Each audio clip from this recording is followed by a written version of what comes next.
Welcome, everybody. This is David Bloom, co-founder of Next TMT, and this here podcast, Next TMT Talks, with my co-founder, Daniel Frankel, and Jon Giegengack, Perfect. the man with the funnest name in the world. I love saying Jon Giegengack. Jon is the founder and partner of Hub Entertainment Research, which does amazing stuff about the evolution of sports. You got a new report. You want to just sketch out big picture stuff and then let Dan kind of Sure. pick it apart with all the cool bits? I'll introduce it. It's What's the Score? The Evolution of Sports Fans and Sports Media. Apparently, according to Jon, the firm, which is based in New Hampshire, correct, Jon? Yep, Portsmouth, New Hampshire. Right. Oh, you got the only coastline in all of New Hampshire is like 10 miles, and Portsmouth's right there, right? It's the shortest coastline of any state that has one, and we're right on it. Yeah. The company surveys over 3,700 sports fans twice a year. Yep. And asks them their TV consumption habits. Correct. And Jon, maybe tell us about this latest, the Wave 5 version of this report, which is coming out today, here Monday. Yeah. So this is the fifth wave, so 2.5 years since we started this study. And the company's been around for 13 years. So this was relatively kind of a late addition. But the reason that we decided to start this was that two reasons. One, we were starting to see 2.5 years ago, companies like Amazon, beginning to do more than just dip their toe in the water of sports, signaling we thought that there would be a much bigger investment and bigger moves into competing for sports rights and more things available on streaming. Then the other reason is because sports is both so important and so different from things like scripted content. So it's different in the way that people consume it, obviously. And it's especially important because, especially 2.5 years ago, sports was one of the main things that was keeping cord cutting from progressing at a quicker rate. So we felt like this is something that was really important for us to cover, really that we can't afford not to cover it. And so fortuitously, right around the time that we started to field this research was when we saw some of the bigger moves in sports, like YouTube TV getting the NFL Sunday ticket rights, the NBA renegotiating and putting a lot more of their games on Amazon. And then this year, some really interesting moves, including Paramount getting exclusive rights to the UFC. So all the UFC content on one service. The key finding one of this report was interesting.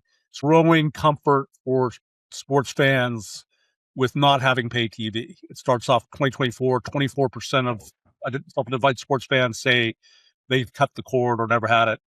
And by this year, you're up to 31%. So kind of significant increase, but virtual pay TV services like YouTube TV don't count in that equation. If you have them, you're still a cord cutter. Yeah, the way we counted it for this one, you're still a cord cutter. You just don't have traditional cable or satellite. And increasingly, those virtual MVPDs are, a lot more similar to cable than they are differently. Right. The virtual part is the only difference, it feels like, anymore. If you're a viewer, you can't really no one can tell how the delivery happens. But that being said, we are seeing the gap between how many sports fans don't have a traditional cable bundle versus people that aren't necessarily sports fans or just TV viewers in general. That gap is starting to close. And we know it's a big deal for the future of traditional linear TV because the big things that keep people from cutting cable so far are sports and local content and news, especially local news. I just was going to say, this is really interesting because we had just had our only FCC commission chairman, Brendan Carr, the favorite bureaucrat in Dan's pantheon of favorite bureaucrats, actually lay out a fairly interesting point about how they've begun a study of sports on broadcast and how much harder it's getting for people to find things and how important having the NFL in particular for local broadcast stations is to finance the operations of those local broadcast news organizations. Without the money that comes in from the advertising around the NFL games in particular, there is no local broadcast station economics, which I find really interesting and I think a fairly spot on analysis, but it is an interesting thing to think about. So one of the things you're suggesting, it sounds like, is the viewers aren't telling the difference, but the local broadcast stations sure will. The viewers are absolutely telling that they can tell the difference. One of the things that we've seen throughout the time that we've been tracking streaming is that as more streaming platforms proliferate and there's more original shows on those platforms that are exclusive, and the whole, as more shows kind of get licensed in between different streaming services, people get very confused about where to find their shows. And that causes some frustration when it comes to scripted TV, a good amount of frustration. But at least with scripted TV, all the big platforms now have their own buzzy originals with high budgets and movie star actors and directors. So if you can't find one specific show, that might be a little bit frustrating, but there will probably be something else you can find to check that box. Chances are really good, actually, that there will be 17 other shows virtually identical with slightly different stars because, like, when's the last time Hollywood did something different? Thank God AI hasn't made things all the same. Hollywood did that all by itself. But and anyway. with sports, it's totally different though, because if you want to watch the NFL playoffs, or like I'm from Philadelphia, I love the Eagles. If I want to watch the Eagles and I can't find that game, there isn't another substitute. It's the last kind of truly unique content that's out there, and the people that care about it care about sports a lot more than they care about the other things on TV. So when you take someone's Sunday NFL ritual, for instance, and you make that more difficult, let alone maybe make it impossible if it's on a service they don't have, the repercussions of that are swift and harsh. And so we see throughout the waves of this research, we've seen people excited about the idea of having sports available on streaming platforms that they use already, like Netflix, but quickly mounting frustration over having difficulty finding the sports they want to watch. And the greatest difficulty seems to be with the big sports. So the ones like the NFL or the NBA or Major League Baseball that people are used to having all available on their cable package, you just have to channel around. The frustration is greatest with those because the change from how you used to watch those and how you watch them today is the most dramatic. This is interesting. Your own research, when asked, is streaming making sports harder to find and consume? 47% say, nearly half, it's about the same. 24% say no, it's gotten harder, but 28% say no, it's actually easier. It doesn't. There's other portions of the research that suggest there is a pain point, but this sort of basic question doesn't indicate that. Yeah, that particular question, that's among everybody in the whole survey, so avid fans and casual sports fans, and it's also among fans of all sports. So if you look, I think there's another chart after that one where we break it down by fans of specific sports, and you can see there's a big difference. So if you're a fan of the Premier League, for instance, and you're in America, it's easier today to find that sport than it might have been in the past. Yeah. Or if you're a fan of like Formula One. EPL wasn't there before, and now it's well situated on Saturday mornings on Peacock, and I think Fox carries some games, and but they're there, and they weren't there 10 years ago. If you are an Arsenal man, just saying, you were out of luck, and now it's like, how do you spend your Saturday morning? Well, I'm on Peacock. Right. Yeah, and then there's another question too that I think is in the deck that we sent you that more than 80% of fans say that at least some of the time they feel frustrated trying to find a game, and so I think that frustration is like no one there is no amount of frustration that I could have trying to find a game that's going to make me not care about the Eagles anymore. But where I think it does start to cause a problem is when these sports are trying to bring in new fans that aren't familiar with the sport, or turn those kind of casual fans into more avid ones. That's where I think the speed bumps that get put up in terms of easily finding something they want to watch could start to hurt the brands, especially of maybe the second tier of sports, if this kind of confusing ecosystem is allowed to remain as confusing as it is over the long run. This is really compelling. The NFL, which is at the top of the confusion food chain, according to the survey, 42% say it's gotten harder to find the games and stream them. Only 19% say it's gotten easier. It's got 7 partners now? Is that right? Maybe the NFL, because it's the NFL and they roll that way, but just behind them is the NHL, with nearly 30% saying it's getting harder to find the games.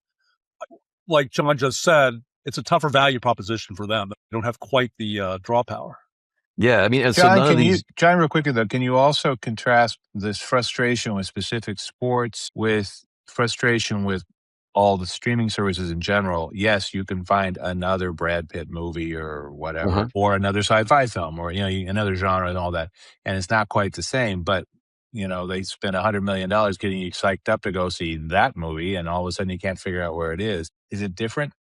It's the same. It's more pronounced with sports, but it's the same problem. And when we asked people just about TV in general, like, what are the features of a service that matter the most to you, including ones that maybe you don't have access to right now, the number one thing that people mention time after time is a universal search. So some way to look across all the different services they have to find, be it linear, be it streaming, and find that show that they're trying to watch, as opposed to have to go into one app and then come back out and go into another app and then come back out of that and go into another app and even remember all the apps that you have. So that feeling is what is behind the success of companies like Roku.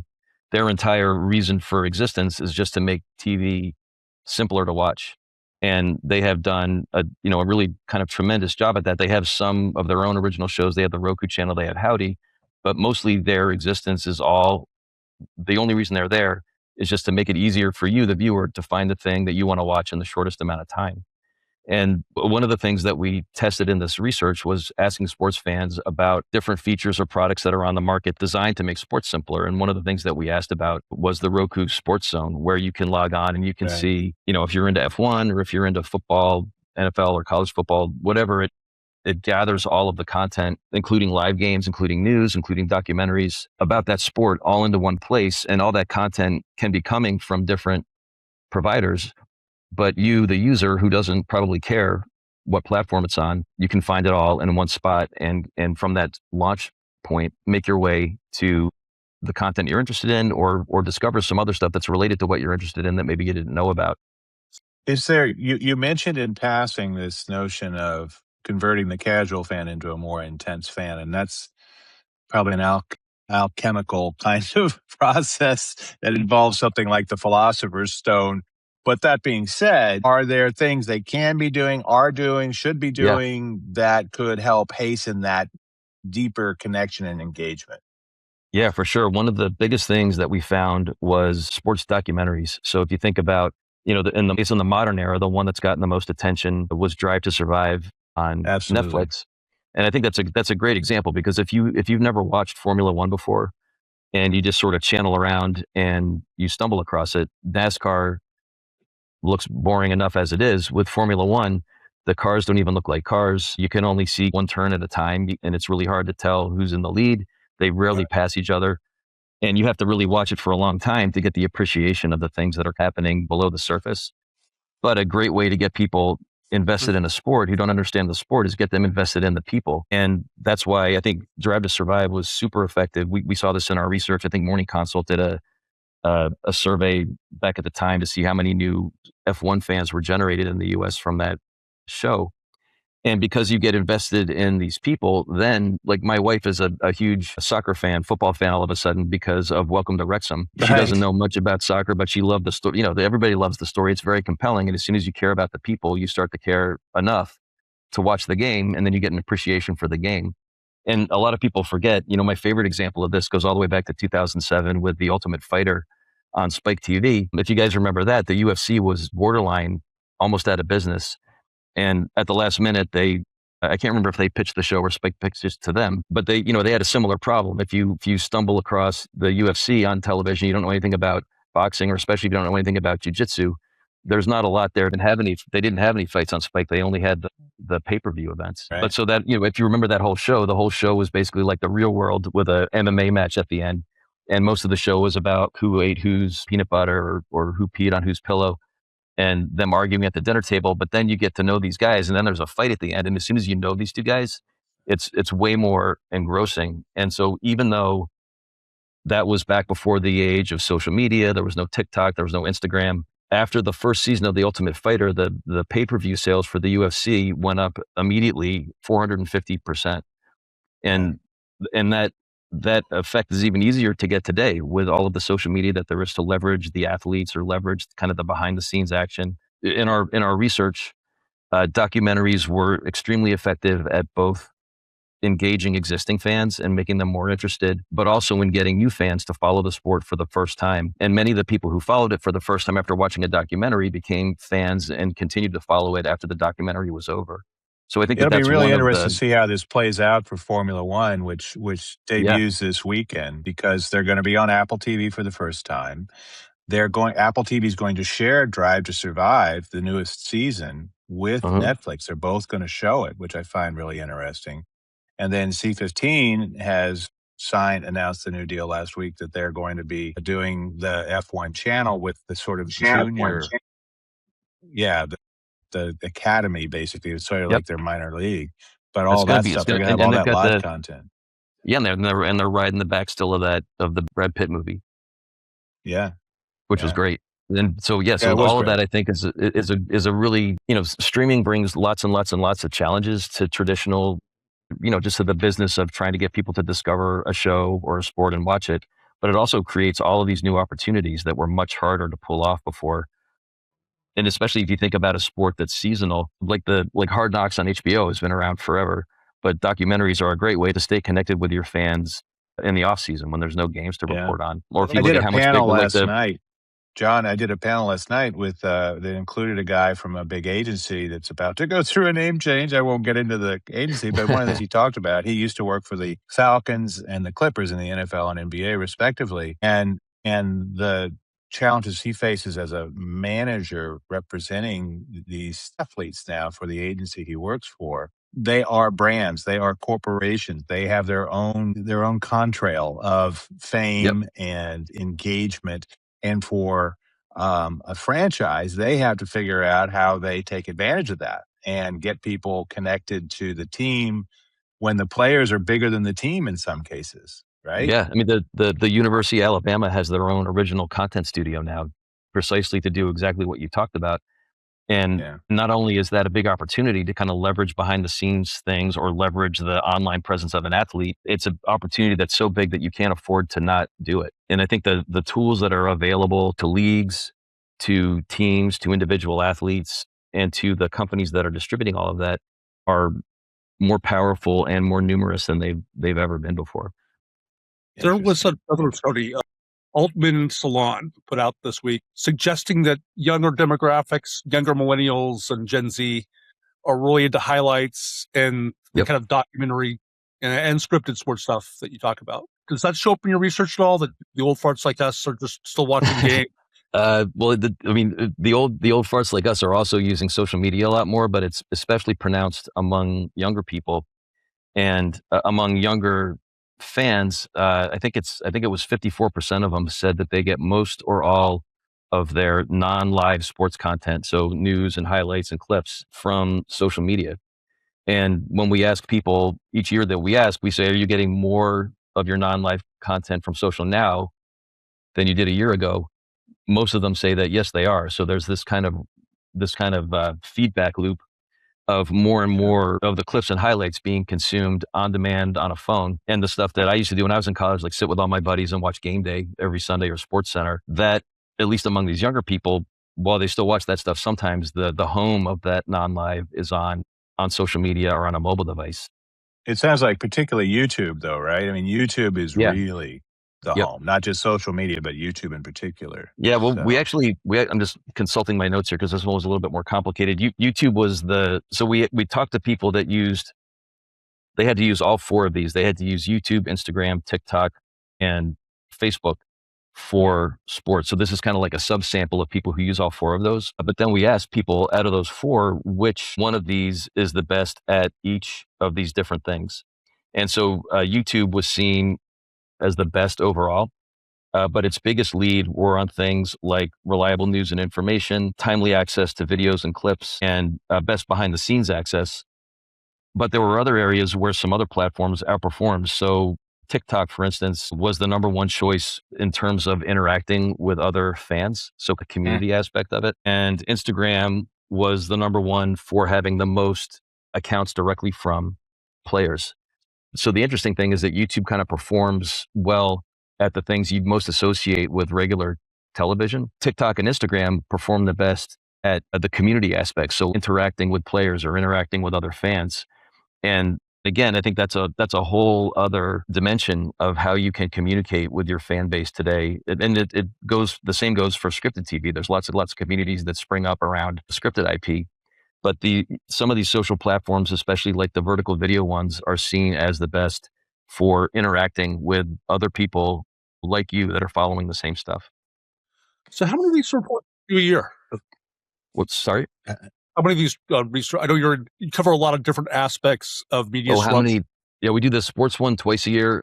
We have, like on scripted TV specifically, we have a series of 6, so it's every other month. We do one twice a year on bundles now. We do one twice a year on ad supported TV. So to see how people feel about ads and where the momentum is heading in terms of new people signing up for ad supported or ad free. We might have one or two more studies than the ideal number. It's about 150,000 interviews all told every year. Phone interviews, or how do you online surveys? Almost all of them are online surveys. Yeah. But that's even more interviews than Dan does, which is amazing because he talks to a lot of people. Now, one of the things that's interesting in your report, and it's dovetailed with some stuff I wrote about this week for our new midweek edition of Next TMT about the state of the game business. And they're making more money at 195 billion worldwide, according to Sensor Tower. And Matthew Ball does deep dive stuff on the game business and other places. But the business is worse off in part because, yes, people still play games, but they're playing fewer kinds of games, mostly very well-known franchises. A few new franchises have come up that are promising, but most of us concentrated on 5 big names in each of the kinds of platforms you'd expect. But the competition is other kinds of interactive experiences, including gambling and betting and prediction markets. And you mentioned that 3/4 of fans who bet at least occasionally say that betting makes them follow sports more closely. They literally have some skin in the game and they're into it. And so you can see why the leagues are pretty gung-ho about gambling, even if it keeps making them have to suspend their players for lots of things. I don't know where this goes, but I mean, it is pulling people away from playing games, which are typically more engaging. And I find it really interesting, this stuff that is, it's not just that, it's also things like meme coins and stuff like that. I will say the report says that betting drives deeper engagement in the game. It does. 32% say we watch it more closely when they have money on it.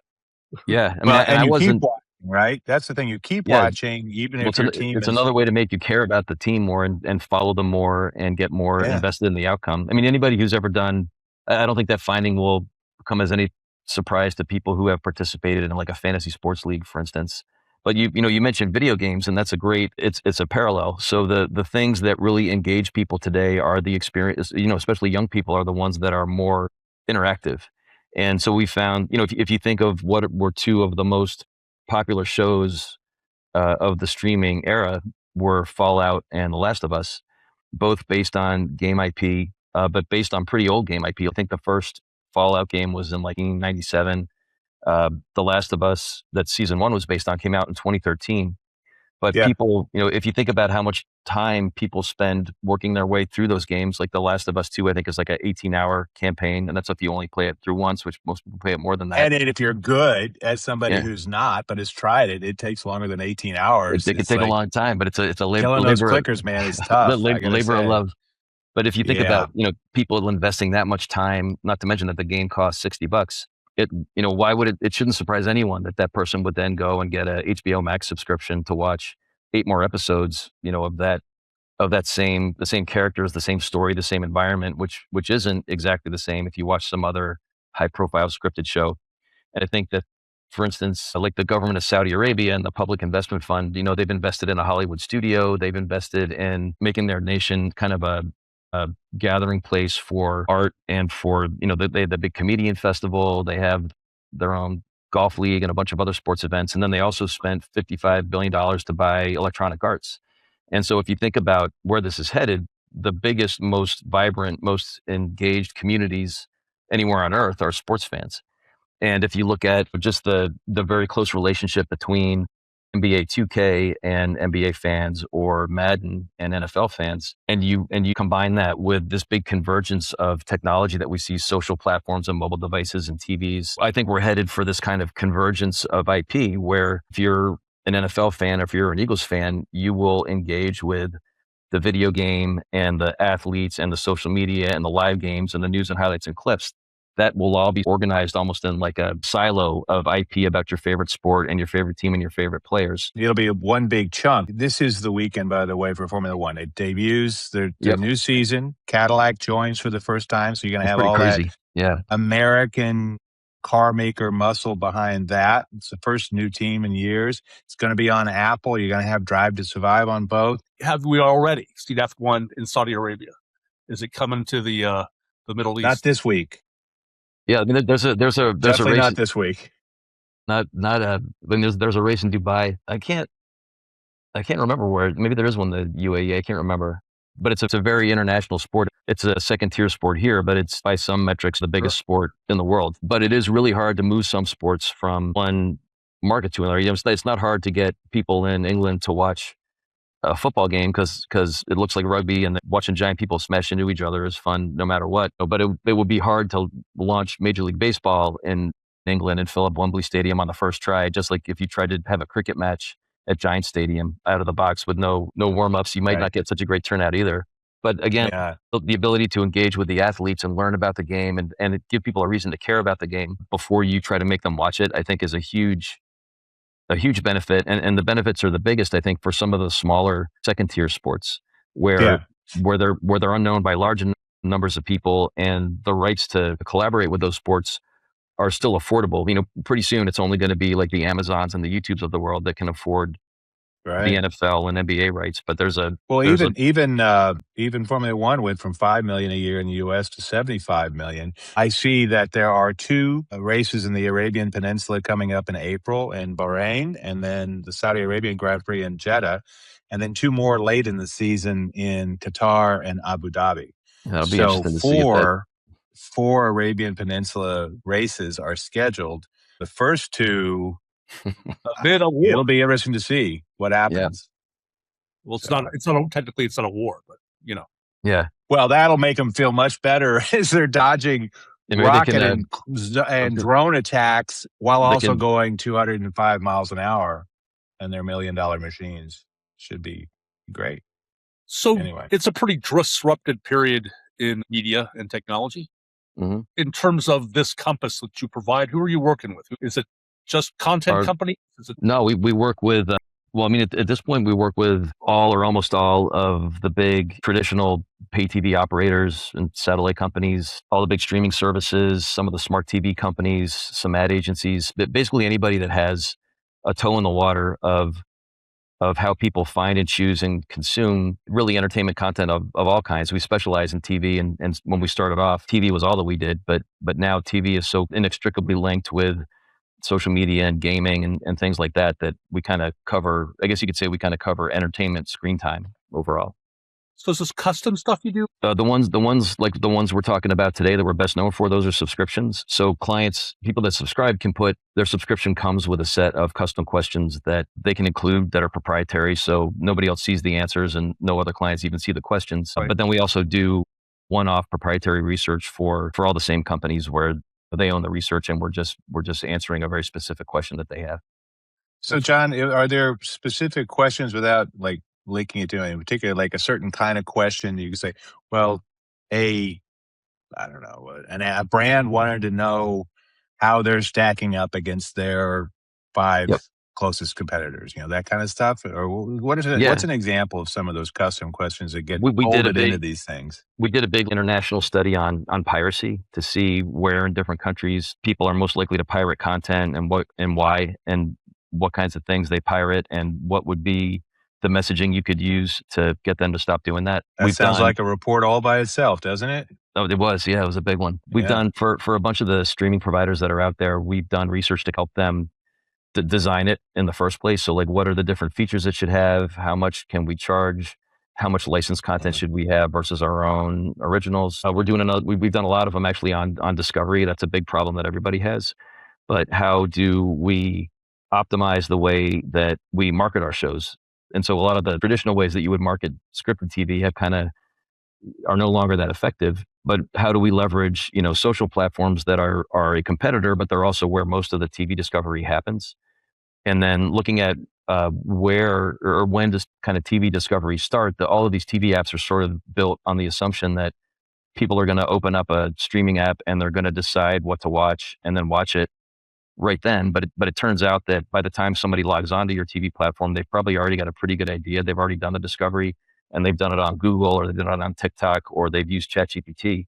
So some of the search and discovery features that are built into streaming platforms often turn out to be a distraction because people have already completed that part of the task and they're really just trying to... It just gets in the way, right? I mean... just trying to find the shortest connection between...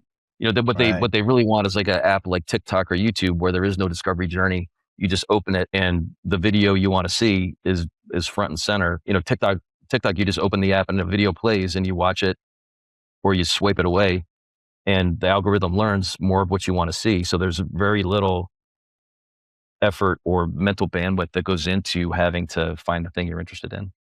You mentioned pricing and looking at, for instance, Paramount's plans to merge Paramount Plus with HBO. If you take their top end tier, combine them together, that's a price of like $37 or $38, or something .98, but about $38. And we've got the Fox One app, which is I think 35. I mean, these are way beyond what we used to think was okay. And they say, well, we've got like an ad supported tier that's much cheaper for the person who doesn't mind the ads and doesn't want to pay the extra few bucks. But it does feel like we're starting to really push, $35 a month is 400 a year or more than that. It starts to be a pretty substantial chunk of change. I mean, do you have any sense of sort of like the upper bounds of pricing for these streaming apps? Yeah, We'll have fewer of them, but still. I think it's based more on, is your service differentiated? So does it have something that not every other Perceived service value has? And one of the big advantages that Netflix has is that they have so much content, and they can have so much content because they have so many users. So there's a lot more people to defray the costs across. Obviously, it's much easier to say this, is the devil and many devils are in the details. But I think that a Paramount Plus and HBO Max service could be really compelling, and it would have all the Taylor Sheridan shows on Paramount Plus, all the Paramount movies, HBO. They have a lot of compelling and differentiated content to offer. And if they do combine it, it wouldn't just be like the price of HBO Max plus the price of Paramount Plus, one on top of the other, although there are a lot of people already who pay for both of those individually. But when you combine them, there's a lot of economies of scale to be had, even, not talking about people getting laid off necessarily, but technology that you don't have to duplicate. Yeah, David Ellison talked about that this week on CNBC. He said, look, we're going to combine these and have a single tech stack, single cloud service provider. We had 3 of them when we went into Skydance and Paramount, had 3 of these each and had to really saved hundreds of millions of dollars on that, which is a little surprising to me. It's like, wow, that's okay. That's a big number. Now you're talking about two big services, one that's been rationalized to some extent, and now you're going to add another one. And I think it's big money. The other thing that he keeps talking about that I think is really, it's hard to know exactly what he means, but to me it sounds like the right thing, is that they want to redefine the business, and the the media business in general is in dire need of being redefined. If you just make a new streaming service that's still getting its lunch eaten half the time by YouTube, that's not the same thing as I just think about them, the investments they're making in, the last thing that Taylor Sheridan does for them is going to be that Call of Duty movie. They made this really big bet on the UFC where they spent extra to get all of the rights. $7.7 billion on that. Yeah, that was a big number. Will they make that back from UFC fans? I mean, probably not, but what they are doing is creating a service that looks different from all of the other services that are out there. And sports are a big part of that. They also blew up the pay-per-view business, right? I mean, by taking UFC and putting it on a weekly basis there, it just totally changed the economics. It's a smoking deal. It's the best deal ever. Yeah. I'd love to see what Paramount Plus looks like without Taylor Sheridan, because we're going to find out in, 24 months. He's going over to NBC Universal. Yeah, I'm probably the biggest Taylor Sheridan fan that you'll ever meet. I love all of the stuff that he writes. I've liked him way before he was, back since like Hell or High Water. You knew him when he was an actor. Is that what you're trying to claim? From Sons of Anarchy. Yeah, he was damn good. Yeah. He was in that Afghanistan movie too. He was a sheriff. But yeah, the sheriff of Charming. But so I think that, for one thing, they still have all of the rights to all the shows he's made already. He's got to make a couple more shows. They're already making, I think they can still spin off those shows and people will watch them. And they've showed that they're not afraid to spend on content, on creators. They've got the Stranger Things guys, South Park. They got the Duffer Brothers coming in. Yep. And their newest show had like 9 million viewers or something this last week. I watched that. It was no like the first 2 seasons of Yellowstone, I think, are maybe my favorite shows that I've ever seen. And it wasn't as good as that, but it was still pretty good. Still pretty good. And they have 2 more years to come up with other stuff to. Well, it won't. You know how these things work, though. Those last 6 months, you're not really working really hard for the old guy. You're really kind of tucking things in the top drawer for the new guy. Or wasn't harmed by his stay in California. I mean, like shows as Californians. We like the shows, but Taylor Sheridan doesn't so much like us. No, I was going to say, as soon as they run out of yuppies that want to build condos, there's no more Yellowstone. Or as soon as the yuppies figure out they're getting murdered, as soon as they show up in Montana, right. Or Yellowstone will blow up as a super caldera and wipe them all out. I mean, I think the new movie. Well, I won't go into my dumb joke that I said last issue, but there's a lot of opportunity there for crossover. I can't wait. It'll be interesting to see what happens with that part of what they do. But don't forget, they still got Star Trek, which still has fans. They still got CBS makes shows that a big chunk of America wants to watch. People don't talk about the CSIs and the NCISs, but those are Tracker. Tracker. They're really, really popular. And they're kind of under the radar, and these shows don't have to be water. I mean, look at a lot of the most successful shows are the ones that nobody expected, like Suits or Squid Game. So the fact that again, that's built around these communities, these like-minded individuals who find a piece of content that they like, and it spreads with no real overt marketing. And if you think back to the old days, even if you didn't watch Game of Thrones, you heard about Game of Thrones. But now, if you don't watch Mr. Beast or if you don't watch Squid Game, there's a really good chance you probably never heard of it. And so the shows that are most talked about are, I mean, they're very important, but there are lots and lots of these shows that are under the radar that bring in tremendous numbers of viewers, and they also are very familiar. So if you do another spinoff of it, people will tune in and watch that because they feel like there's a higher likelihood that they recognize it. I kind of equate it to like a Courtyard by Marriott is not the nicest hotel you've ever stayed in, but any city that you go to, there's going to be a Courtyard by Marriott. And when you walk in the front door, you know where to find the desk, you know where to find the little snack bar. Yep, you know how the Wi-Fi works, so it's familiar, and people they're going to watch on TV in much the same way. A lot of times, the thing that looks familiar is a very appealing alternative. If your other choice is just endlessly scrolling, find something new.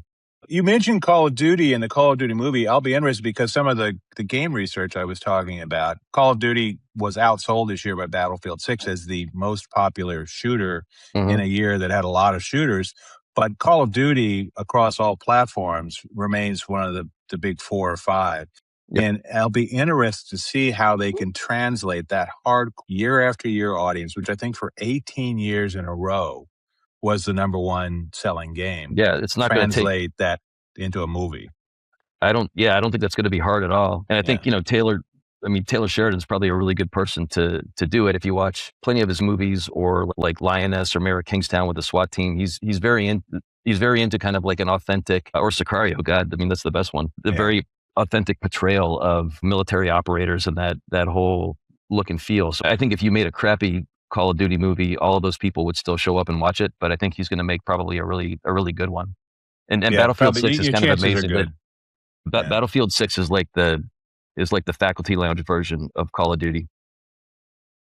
Well, I'll think about that as I go off to play Battlefield 6 in a few minutes. But with that, we probably should wrap this up. I'm going to go to the faculty lounge and get some bad coffee and a 3-day-old donut. But we should wrap this up here. Jon, how can people find you and Hub Entertainment Research in Portsmouth? You can go to our website, which is hubresearchllc.com. My email is JonG, JONG, at hubresearchllc.com. And we also have a free newsletter, a Substack, where we've written a lot about sports and a lot about gaming and other things. And that is at hubintel.substack.com. You can sign up and download articles from there. Great.